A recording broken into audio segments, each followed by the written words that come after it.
বন্ধুরা স্বাগত জানাচ্ছি নতুন একটি এপিসোডে। আজ যাব পালের চর।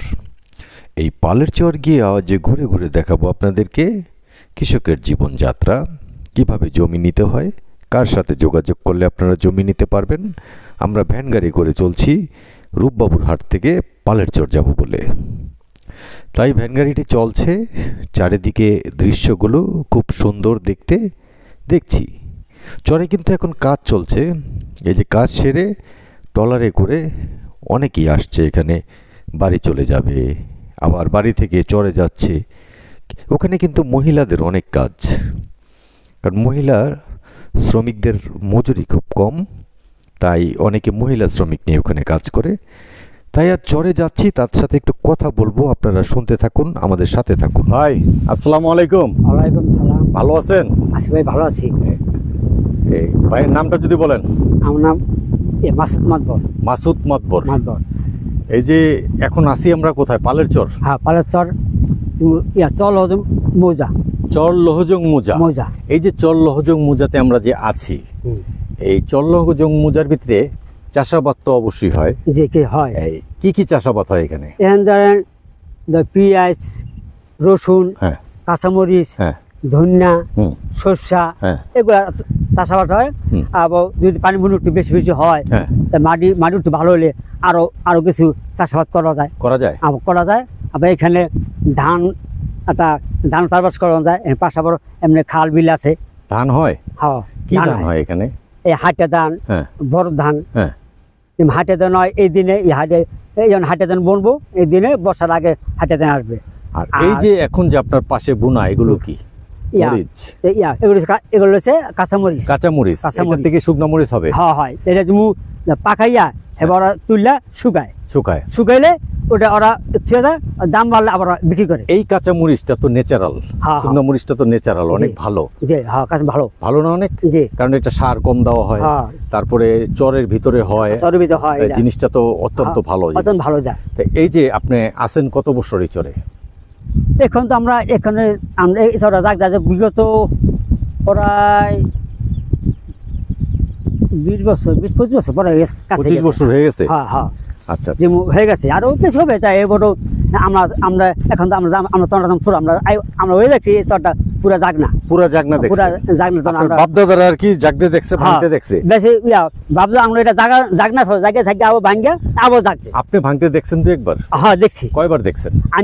আমার এই বর্ষ আমি ভাঙতে দেখছি প্রায় 3বার হয়ে গেছে। 3বার ভাঙছে? ওই যে পিছনে পিছনে চর আসলো, ওই যে পিছনে ওটা আসলো প্রথম চর। ওটা ভাঙ্গা আবার জাগছে। ওই যে সোজা ওটা হচ্ছে একটা দল, ও শেষ বর্ডার, পশ্চিম বর্ডার। আইক্যা দল। এটা কোন জেলায় পড়ছে? ওটা বসে জাজিরা থানার মধ্যে, পালাছড়ি জাজিরা থানা। আচ্ছা, আরেকটা জিনিস, ওইটা তো মুন্সিগঞ্জের কাছাকাছি। হ্যাঁ, ঢাকা ডিস্ট্রিক্টের কাছাকাছি। ওইটা আবার আপনার জাজিরা থানায় পড়লো কিভাবে? একটা মৌজা ভাগ আছে। আচ্ছা, ঢাকা ডিস্ট্রিক্টে আর পালাছড়ি জাজিরা থানা। আচ্ছা, ভাগ আছে। ওরকম পড়ছিলাম পালাছড়ির মধ্যে। পালের চরের মধ্যে লহজং এর কোন জায়গা কি চরে পড়ছে? লহজং মধ্যে ওই যে বাড়ির পিছনে একটা জায়গা, ওই যে কলিকাল একটা মৌজা আছে। কলিকাল। আচ্ছা, সেই কলিকাল মৌজাটা কি লহজং এর? ওটা আমি লহজন আমার জানা নাই, কিন্তু ওটা আমি দেখছি, বাপদাদা দেখছি। ওটা তো পারসের মধ্যে খাইছে। আচ্ছা, ওটা আটা মৌজা আছে, ওটা পাশে ঢাকা ডিস্ট্রিক্টে। এখন আপনাদের পৈতৃক সম্পত্তি, বংশগত সম্পত্তি কি চরে আছে? এই চরে? হ্যাঁ, এই চরে আমার জমিন অনেক আছে। মনে হয় জমিন আমার বাপের, আমার দাদার সম্পত্তি বলতে আমি সেরকম করতে না করতে। আমার বড় ভাই আছে। এই যে এই সাইডে দেখা যাচ্ছে, এই যে সম্পূর্ণ জমিগুলো দেখা যাচ্ছে, এইগুলো জমিগুলো কার? এগুলো এই যে খারাইছি, এটা আমার বাপের সম্পত্তি। আপনার বাবার নাম কি? আব্দুল ওহাব মাতবর। ওহাব মাতবরের সম্পত্তি। ওহাব বাপের আছে আব্দুল সামাদ মাতবর। আমি যে এখানে শুনি মামুন মাতবর। মামুন মাতবরের সম্পত্তি কোন দিকে আছে? মামুন মাতবর আমার বড় ভাই। আপনার বড় ভাই? আমার বড় ভাই। আচ্ছা আচ্ছা, তাইলে তো বুঝতে পারলাম। লতিফ মাতবর হচ্ছে আমার বড়। লতিফ মাতবর ভাই। লতিফ মাতবর এবার চেয়ারম্যান ক্যান্ডিডেট আসলো। আচ্ছা, চেয়ারম্যান ক্যান্ডিডেট। এখন আপনাদের বংশগত সম্পত্তি এখানে আছে অনেক। জি বহুত আছে। আপনারা এগুলো যে সম্পত্তি কি ভাড়া দেন? এবার ওই যে বেশি সমস্যা হলে কেউ চাইলে ভাড়া দেয়, খাজনা লাগা, কটা লাগা। এরকম কি এটা আমার দেশের একটা কথা আছে কিন্তু কট হয়েছে যে তোমার আমি 1 লাখ টাকা দিলাম, তুমি আমার জমি 2 বছর 3 বছর 5 বছর খাইলা, টাকা দিলা, টাকা দিলে তো তুমি আমি তোমার টাকা দিলাম যে তুমি আমার জমি ছেড়ে গেলা। আচ্ছা আচ্ছা, এটা কট, এটা কট। আর খাজনা হচ্ছে কিন্তু একবার জমি নিলা 5,000 10,000 30,000 টাকা দিয়ে একবার খাই তুমি গেলা। আচ্ছা, আমি যদি 10 বছরের জন্য নিতে চাই, কোনো সমস্যা নেই, সেটা দিতে পারবেন? হ্যাঁ ইয়েস। সেটা মনে করেন 10 বছরের জন্য আমাকে তো দলিল করে দিতে হবে, কাগজ, মানে একটা কাগজ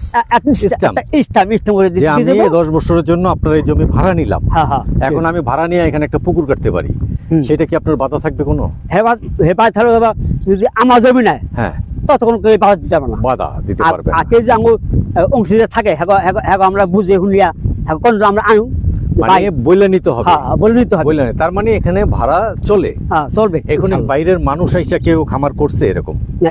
খামার করে নাই, কিন্তু শুনতে আছে, আইবাবু করে শুনতে আছে। আবার বেশি কত নদী তো একটু ভাঙে, হান্দা জাগে, হন্দা ভাঙে, হন্দা জাগে, এই জন্য অনেকে। ওই যে ওদিকে দেখা যায় এই বাড়িঘর গুলো বাইরের থেকে এসে করছে, তারা কি এই চাষাবাদ করে না গরু পালে? না, মানে গরু পালে, আবার চাষাবাদ ওই যে পিঁয়াজ রসুন এগুলো লাগায়। আর ওই যে দেখা যায় এই যে বাড়িঘর গুলো, এই যে ওই যে পদার ওই পা, এই যে না, এই যে বাড়িঘর গুলো, এই বাড়িঘর গুলো তারা কি করে? তাদের কি মানে কি দিয়া চলে? তারা গরু বেচে পারে, বিভিন্ন গাই আছে, গাই পালা দেয়, পালা বেচে দুধ। আচ্ছা, গাই পরিবার আছে এখানে? হ্যাঁ, এখানে পরিবার মোটামুটি মানে 30 ঘরের উপরে। 30 ঘরের উপরে হবে। এখানে কার গ্রাম বললে চিনে? চিনে হলো আপনার মামুন মাতবরের গ্রাম বললে চিনে, কিন্তু মামুন মাতবরের গ্রামটা এখানে দেখলাম অনেকটা উঁচা। হ্যাঁ, জি, পানি কম ওঠে। পানি বেশি পানি হইলে ওঠে, নাইলে পানি ওঠে না। এখন কেউ যদি এখানে এসে গরুর খামার করতে চায়, তাহলে কি করতে পারবে? এখানে আমার জায়গা জমি আছে, হ্যাঁ, কিন্তু নিজের আছে, আমার আত্মীয় স্বজন আছে, আত্মীয় স্বজন আছে। হ্যাঁ, আমরা আমার কাছে আইন না, কথা বুঝিয়া 2 পয়সা দিয়া, ভাই এই জমিটা আমার আনন্দ দাও, তোমার আমি টাকা দিয়েছি, তুমি যে খানা লাগাইবা ওইটাই তোমার আমি দিয়ে। আরেকটা কথা, এখন জমি যখন নিলে উনি 5টা গাছ লাগাইতে চাইব, আপনি যদি 5টা গাছ লাগাইতে বাধা দেন, তাহলে কিন্তু জমি উনি নিয়ে মজা পাবে না। যদি আমি জমি দিই, হ্যাঁ, আমি তা বাধা দিব না। বাধা দিবেন না? তো লাগাইছি, খাজনা অথবা করনি, জানলো সেটা আপনার কথা, কিন্তু 1000 কলা গাছ বুনবে, এখন উনি বলবে যে না, কলা গাছ বুনতে পারবেন না, একটা চর আছে, সেই চরে গেছি, এখন জমি ভাড়া দেয়, কিন্তু গাছ বুনতে পারবেন না। মানে গাছ যদি বুনতে না পারে, সেটা হইলো ভাগ্যকুল চর। চরে গাছ বুনতে পারবেন, গাছ যদি না বুনতে পারে, আমি খামার নিয়ে লাভ হইব কি? গাছ বুনলে একটা গ্রামের মতো হয়, সৌন্দর্য হয়, সেটা ব্যাপারে আপনি কি বলেন? এটা কি, এটা করলো আমার জমি আনটা বেশি থাকে, আমি আমার সাথে একটা কথা কই, ভাই আপনি 10 বছর থাকবেন, আপনি যা লাগাবেন আমার আবিতে নেই, কিন্তু 18 আরো জায়গা জমি থাকে, আমরা বুঝে মাধ্যমে নিয়ে আসবে, যে একটা গাছ লাগাইলে গ্রাম হবে, গ্রাম হইলে একটা ভালো 2জন মানুষ আসবে, গ্রাম হবে, আর গ্রাম হলে একটা ওই 10টা ঘর আসবে, আর লোকজন বসবাস করবে, আর সুন্দর হইব। আপনি মূলত কি করেন? আমি মূলত জায়গা জমি দেখাশোনা করি, আর আমারটা বই লাইব্রেরি আছে, আমার একটা প্রাইমারি স্কুল, শাখা হাই স্কুল, 6 মিনিট একটা স্কুল আছে, স্কুল সামনে আমার লাইব্রেরির দোকান আছে, ওই বইটি বেশি। হ্যাঁ, আরেকটা পরিচয় আছে আপনার, সেটা আমি শুনছি, আপনি নাকি এখানে রসুন, পেঁয়াজ, তারপরে জিরা, তারপরে সরষা, কালিজিরা এগুলো বিক্রি করেন, ধনিয়া? হ্যাঁ, না কিনে রাখেন? না, বেশি আমি সরষা, কালিজিরা, ধনিয়া কিনে রাখি, রাখলে আমি আমার যে একটা বাংলা ঘর আছে, ঘরে রাখা বা যদি দেখলাম আমার মন করা 500 টাকা 1000 টাকা বাজে, আমি কিনেন এগুলো? কিনে আমাদের দেশের চর অঞ্চলে দেখা যাচ্ছে যেগুলো হয়, এগুলো আমি কিনে কিনে মানুষের কাজে নিয়ে গেছে, আর আমার বেচলো ওই গাড়ি ভাড়া লাগে না আপনার মধ্যে চলে যায় আপনি আবার এটারে নিয়ে বাড়িতে রাখেন দুই এক মাস পরে 2-4 টাকা বেশি হলে আপনি বিক্রি করে ফেলেন এটা হলো আপনার ব্যবসা একটা নাকি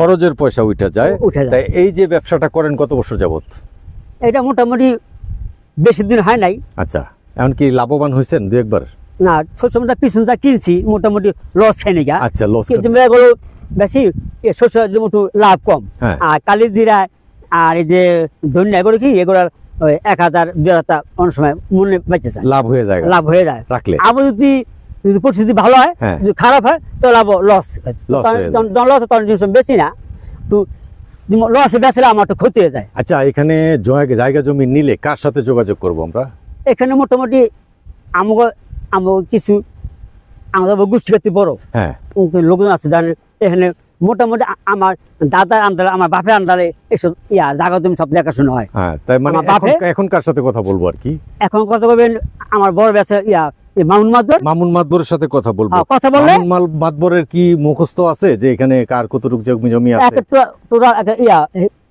জায়গা জমি সম্বন্ধে হ্যাঁ অকিপ ভালো আছে নাকি মামুন মাদবর লোক হিসাবে কেমন আপনার ভাই এমনি ভাই এমনি মোটামুটি আমি তো মোটামুটি আমার তোমার বয়স হয়নি না হলে পরে 40-45 এসে এক বছর আমি আমার বয়স দেখছি আর মুরুম মুখে যা শুনতেছি আমার বাপে আমার দাদা রাজনীতি যা করে লেগেছে এসে পিছনে ইনশাল্লাহ কোনো খারাপ রেকর্ড নাই যাক এটা ভালো আপনাদের মাদবর বংশের এই যে মামুন মাদবর আপনারা বরকত মাদবর নাকি আপনার চাচা তারপরে এই যে আপনাদের মাদবর কোনো রেকর্ড নাই খারাপ একটা সুনাম এই সুনামের সহিত আপনারা থাকবেন বাইরে থেকে কেউ আসলে জায়গা জমি নিয়ে দেওয়ার ব্যবস্থা করবেন অবশ্যই আপনারা হেল্প করবেন এখানে আসলে কি বলবে মামুন মাদবরের গ্রাম